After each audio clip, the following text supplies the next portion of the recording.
Chapter 1. If it's still so early, why does it feel so late? I've been dating since I was 15. I'm exhausted. Where is he already?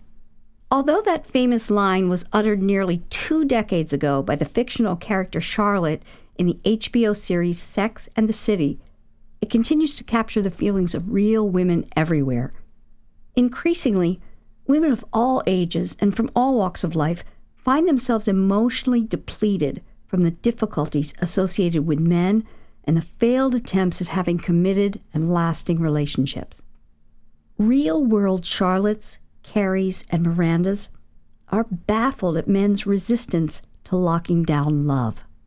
While all the women on the show eventually made it to the altar, with even the commitment-phobic Samantha ultimately marrying, women in the real world find themselves struggling simply to find and date a nice guy who can maintain a relationship and commit to it. In 2017, real women who are a decade older than the 30-somethings in the television series are now dealing with the same issues the fabulous foursome did in the late 1990s and early 2000s. Statistically and realistically, women in their mid to late 30s, as well as those in their 40s and beyond, will find it a bit harder to find mates than the frolicking fantasy femme fatale four. Sex and the City's final episode was in 2004, and a great deal has socially changed since then. Those women nearly missed the online dating explosion and wouldn't have even heard of a thing called a dating app or swiping right. According to the last survey taken by the United States Census Bureau in 2016, there were 88 unmarried single men for every 100 unmarried single women in the United States. This statistic is for adult men and women across the lifespan from age 18 to death, so it goes without saying that the number of available men vary depending upon age. The statistic also doesn't take into account the percentage of single men who are gay, 21%, thus skewing things more in favor of single straight men looking for straight women. In the last 20 years, women have also begun to outnumber men in terms of higher education. The Boston Globe reports that in 2014, college university enrollees were 55% female and 45% male. Higher female enrollment was a trend reported as early as the 1970s. It is a trend that has only risen over time and is expected to continue. Furthermore, with only 27% of unmarried adults 25 years and older getting college degrees, educated women are further limiting themselves should they wish to have an equally educated male partner. Why the less than exciting statistics? Well, knowledge is power. Knowing that the odds are a bit against you in any endeavor is important, as it can help direct your thoughts, expectations, and actions. When it's a seller's market in any field, whether it be real estate or what is known in the dating world as the meat market, most of the time, a female buyer has to adjust her expectations for the best chance of finding a mate. In terms of men, metaphorically speaking, that new luxury 5-bedroom, 4-bath penthouse with a spectacular view is likely to be immediately snatched up by the highest bidder the moment it becomes available, maybe even before putting it on the market. With statistics as they are, women are significantly limited by the male inventory available, especially in cities where women outnumber men. It is up to you, the buyer in this analogy, to make the tough decisions about whether or not to rent while waiting for your dream home, or opt to buy something more modest that is actually available and in which you can invest for the long term. While a bit overpriced when it becomes available, with cracks in the plaster and weeds all over the lawn, a bit of a fixer-upper of an available guy who is not in the best location could actually be a good investment for a lifetime of committed love. Listen to Kenny Rogers. Watch Kenny Rogers' video of The Gambler and listen to the chorus. The only lyric missing from that song is about actually knowing your odds. The fact that the odds are a bit against you shouldn't make you give up and throw in your chips, but rather ensure that you know the rules of the game. In poker, as in dating and relationships, knowing how your opponent thinks dramatically increases your odds of winning and makes the game more enjoyable as well as less stressful. Undertaking a romantic relationship with anyone is always a huge gamble. Good odds or not, knowing when to hold 'em, fold 'em, walk away or run is key to winning in the game of love and romance. Playing smart and playing the odds starts with looking at where you live. It begins with online searching for the male to female adult and unmarried or single ratio in your city or town. Don't forget to account for the roughly 21% of gay men, and you'll have a close approximation to your odds. The older you are, the more the figure is skewed in favor of men by approximately 20 to 1. But that is if you're 90 years old. Again, accounting for gay males, those aren't odds most of us will want to be dealing with. But at 90, if all one is thinking about is finding a guy, hey, life is pretty darn good. For those who are quite a bit younger, the odds are quite a bit better. Want to put the odds even more in your favor? Move to any city in Alaska or to Silicon Valley, where it has been reported that there are as many as 7 men to every 3 women. Luck be a lady. It's one thing to know your odds, but it's more important in the dating world to make your own luck. Born in 4 BC, the philosopher Seneca is known for his saying, "Luck is what happens when preparation meets opportunity." Fortunately, for a woman in 2017, there are more ways than ever before to be prepared and to put luck on your side. I know that the odds are in your favor because you are listening to this book. That tells me that you're a woman who wants to know all that you can about men and what it takes to gain committed love and a fulfilling relationship. If you are reading Why Won't He Commit because you're wondering why your guy hasn't committed to you or why you have lost at love in the past, fortune has brought you to this table. By listening on, you'll have the best odds of winning. If there is not a specific guy, or you just plain haven't ever sat at the roulette wheel of romance, then you've also come to a great place to understand men and increase your luck. Whatever your current circumstances, whether you're in a serious relationship or merely dating, viewing your opportunities positively is going to have an impact on your success. Men almost always view their opportunities with women positively. In this instance, men have got it all right. The fact is, if you want to meet someone new, it's as easy as going out tonight where there are men and smiling at them. Once a man you're interested in arrives in your life, you want to be sure, as any savvy gambler will remind you, to know how the man sitting across from you thinks and reacts at every turn in the game. Positive spins. Why Won't He Commit is going to help you know a lot more than just your odds with men. It will help you from the most valuable vantage point, that of your opponent. From here on referred to as your man, your guy, your lover, your fiancé, and hopefully your husband. The knowledge you will gain from reading this book and getting professional guidance to ensure the man you desire will love and want you in return is fundamental. Together, our goal is for you to know how the game is played and how best to read your opponent. By understanding the principles that follow, you will understand that at the roulette table of romance, you don't want to squander your hard-earned opportunities.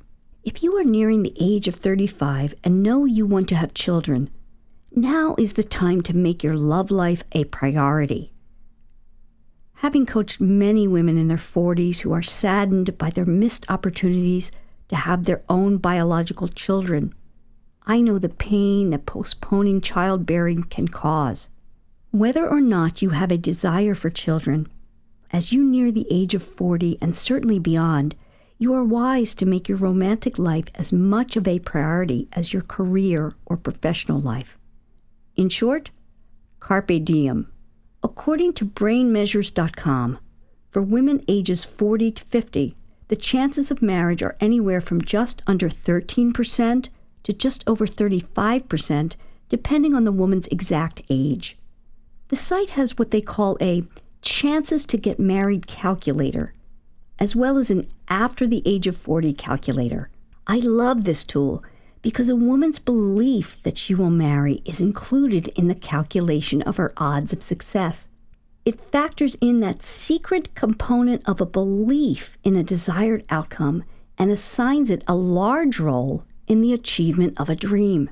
Continuing to have a positive attitude through the inner knowing that you will be able to manifest and have the romantic life partner that you desire and deserve is and will be a large part of your success.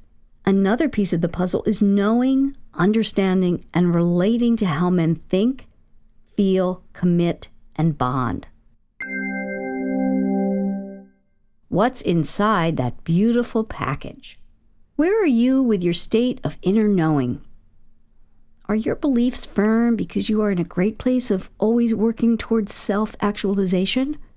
Are they strong because you are committed to be the best person you can be, both inside and out? Are you in a committed relationship with a man you love who cherishes you, and you both have mutual positive regard that allows you to get through each day with hope, happiness, and wholeness? Or have you been through the mill with men? Or are you all tussled and torn up by a haunting group of past lovers or dates who left you heartbroken, confused, hardened, or just plain numb? Most every woman has her own positive and negative past experiences that both bolster her self-esteem and haunt her at times. The haunting may come from a failed marriage or several boyfriends that weren't right, possibly including a wonderful man who gave you the world, but you simply didn't love enough to stay for a lifetime. Was there a charming jerk who treated you like yesterday's newspaper, over whom you kick yourself for ever having given the time of day? Chances are, because you're a woman, you've given your all to every man with whom you were involved.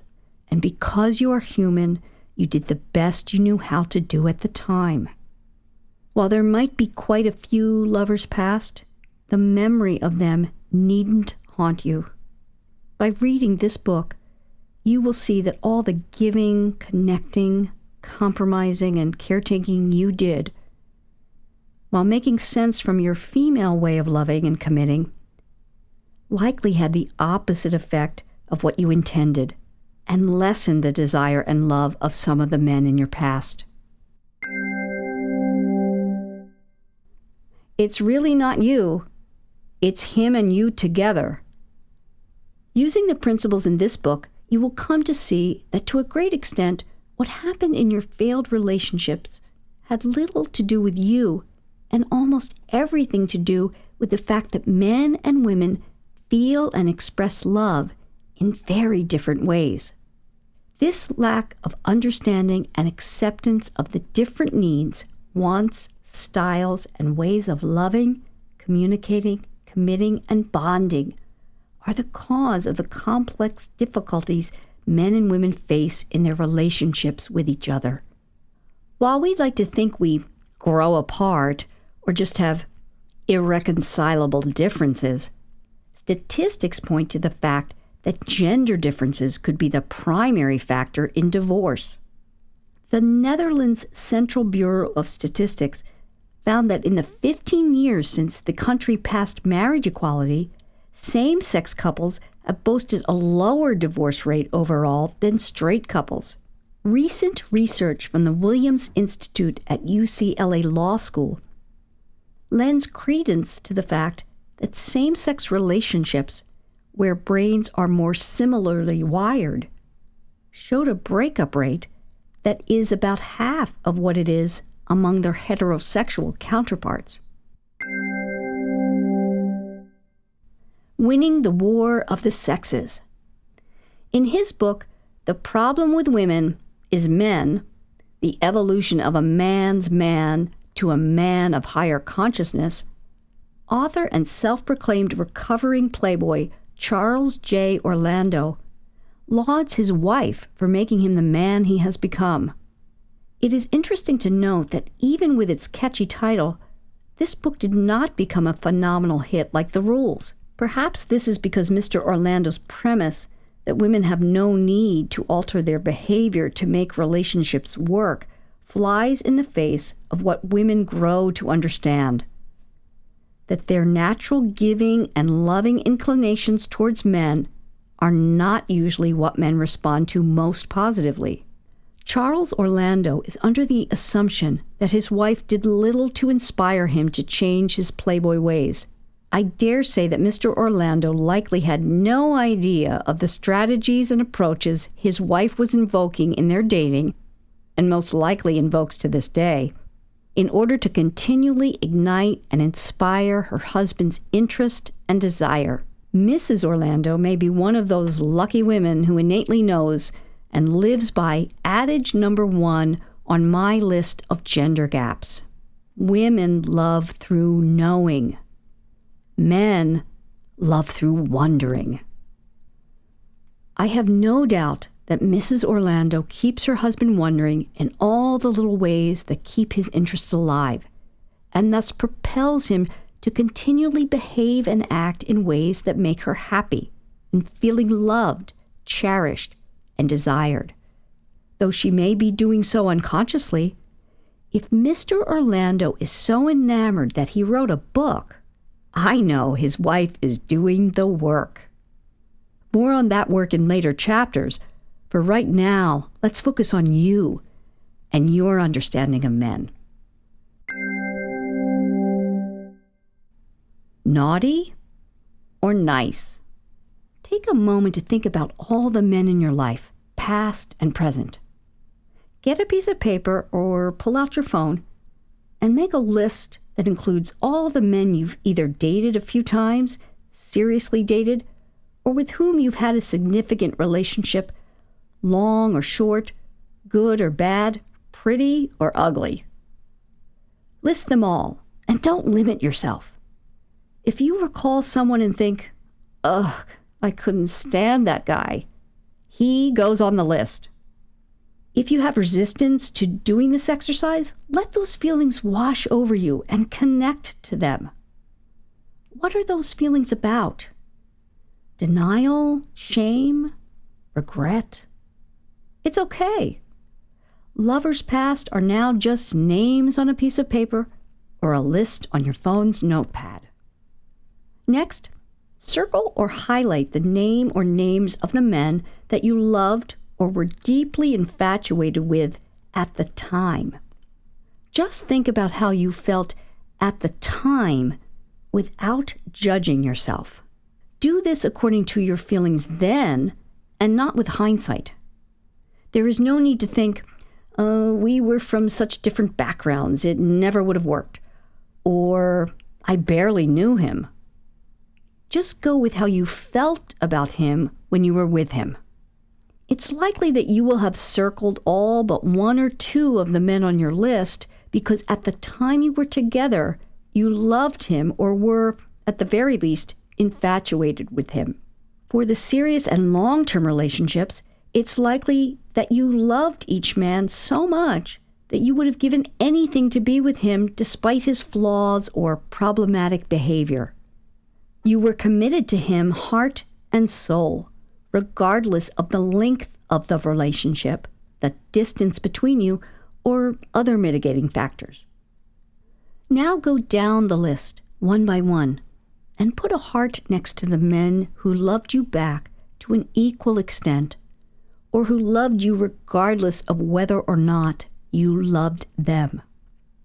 Finally, go down the list again, this time putting an X next to the men who, whether you knew it at the time or only now recognize, did not love you. Try to put yourself in the mind and heart of each one. Not what you would have wanted or what is less painful to think about or remember. That icky guy you eventually couldn't stand, did he get a heart or an X? The man who you thought was the one, but who shattered your heart into a million pieces, did he get a heart and an X? In looking at the list, what do you notice? How many names were both circled or highlighted and had the heart next to them? How many were circled or highlighted and had an X next to them? How many simply had an X? Bodies of water. A woman's love is like an ocean. When a woman stands at the shore and looks at the horizon, she is totally open to the sea and the vastness of blue water. She dips her toes in the surf to test these waters.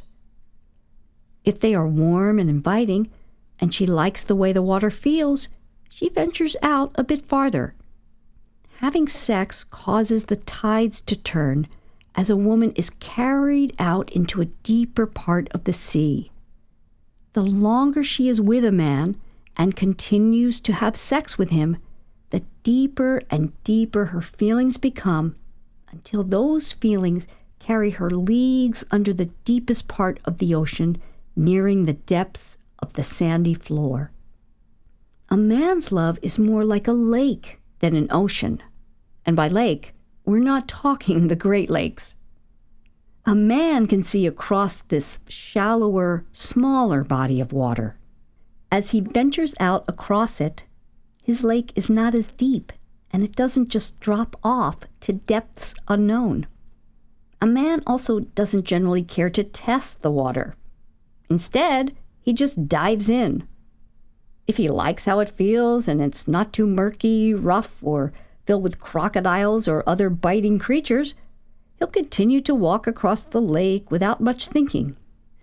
Early on, he finds that it drops to its deepest level, but it often doesn't take him under. The depth of his body of water remains at about the same level until he nears the shore on the other side.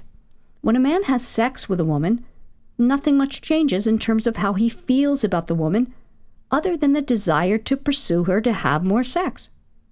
The waters stay at the level at which they began. If they are deep, it is because he felt something genuine and real. They will remain deep. If shallow, it is because there were no other feelings except the desire to pursue for sex. They will remain shallow. After having sex, a man's feelings generally stay much where they started. It's important to make the distinction that a man's continued desire to have sex has nothing to do with his feelings. If a man isn't crazy for you when he first has sex with you, he won't become more so as he walks across the lake. Conversely, even if he was crazy for you in the beginning, if you pull him under with the depth of your ocean of feeling too soon, he will likely fight to come up for air as he races across his lake to the other shore. It is then that he most likely runs for the hills in fear of being drowned by your emotions. In your past relationships, perhaps you moved somewhere you didn't particularly want to live, or gave up your ideal career position so that you could be with your man more. Perhaps you changed your work schedule, regular hobbies, or meetings with friends and family in order to accommodate his schedule. To the degree that you loved, you were likely willing to do anything that you felt would connect you and keep you in a loving relationship. Unfortunately, while you believed your compromises would help your man see you as the giving, loving creature you are, and thus love you more, it likely did little to inspire him in the way a man needs inspiration to experience feelings of love and desire. If you now regret having done anything in your past, Know that your actions likely came from a place of loving and wanting to connect and caretake. Loving and giving is fully and beautifully female and is deserving of male love and devotion in return for all that you are, all that you do, and all that you will do again when given the chance. The key to being successful in love is to inspire a man in the way he experiences love from the start. Love can actually be invoked quite easily in a man via a woman creating wonder and longing in him from the very first meeting. To fan the flames of love and desire, a woman must keep wonder alive in small, subtle, and consistent ways. You are love. If I were sitting beside you right now, we could go down the list you made earlier. After asking just a few questions about each guy, I would be able to tell you whether he actually loved you or not. To your surprise, with very few exceptions, I would be telling you that he did love you to one degree or another. You knew you were loved by the men you were in serious relationships with when you were told you were loved, and when the men behaved in a manner congruent with their words. You felt their love through feeling safe, secure, and trusting. In short, through knowing. Because men feel love, experience love, and express it differently, you were likely loved by most all the men in your past to one degree or another, either for a night, a month, or 1 or 2 decades. Some of the love you received from men came at a time in their lives when they were not ready, willing, or able to commit to a woman despite their feelings.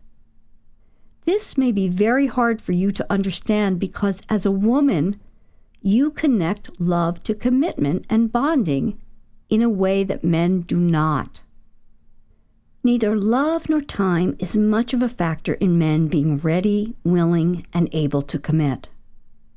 Your lack of having a commitment now or in the past is almost assuredly not because you are not or were not loved in some way.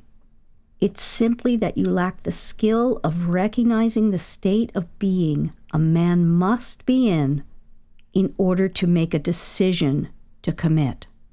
Once you understand this state and learn how to recognize it, you will not only save time, but you will know that you are rarely the cause of a man not wanting to commit to you. At the end of the tunnel, you have come to this book at this time in your life for a reason. You are a thinker and a seeker and know that there are answers for those who choose to take action. Congratulate yourself for taking that kind of action. The principles here, alongside other resources and chances for ongoing support, will help you make small adjustments in your way of thinking, relating, and communicating with men. Helped along by several concepts, strategies, and approaches, your desire and willingness to educate yourself already sets you on a path toward success, commitment, and long-term happiness. Connecting to your own state of being. You know there are ways to improve your romantic life and have the committed relationship every woman deserves. However, frustration can cause internal strife and self-doubt, especially if a desire for children is involved. As self-doubt can turn inward to depression, it's easy to see why it becomes vital to have support at every step on the path to finding Mr. Right and having him commit. Unfortunately, most women tend to turn to readily available help in the form of their friends, ads that pop up on social media, catchy headlines on magazines at the checkout counter, astrologers, and even psychics. Whether it's the hot-selling headline of the moment, the ad that scrolls by, or the tarot card that is turned over, Women are constantly given advice that is completely antithetical to what is useful for them to actually succeed with men. Women are often hurt more than helped by the well-meaning advice of others. When in an emotional situation, subjective advice from friends can seriously lessen a woman's chances of gaining a committed relationship.